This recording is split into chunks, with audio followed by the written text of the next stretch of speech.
some White House officials, and what they're saying is that, look, this is the president wanting to be deliberate, not wanting to rush into a conflict. They view it as a good thing.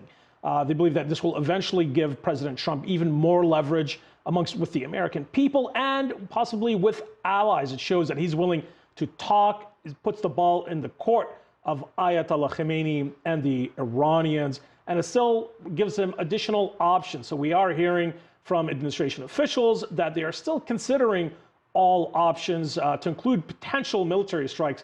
Pentagon analysts have said that the Pentagon and the carrier strike group in the Arabian Gulf still has the ability to wipe out the entire Iranian Navy within 2 days if need be. So tensions are still very high. We're not out of the woodworks just yet.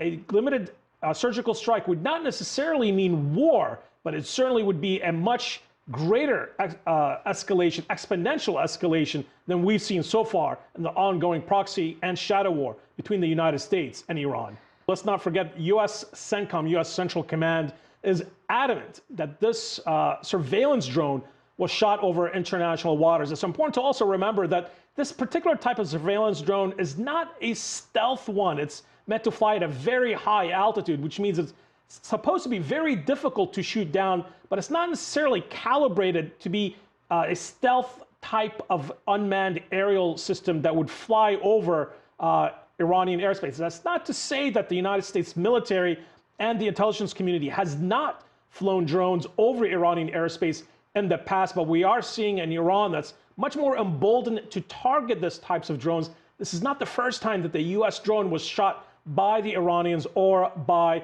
Iranian proxies in the region, but it's certainly the most advanced and capable drone that's been brought down by the Iranians and brought down in an area, highly contentious and disputed area of the Arabian Gulf that is heavily trafficked by civilian airlines and by energy shipping in the area. So a very dangerous potential point of destruction and a clash between the two sides. Of course, the U.S. Navy has a very heavy presence in that area, and any clash between the U.S. military and the Iranians would certainly lead to a wide swath of destruction if this goes beyond the current escalation.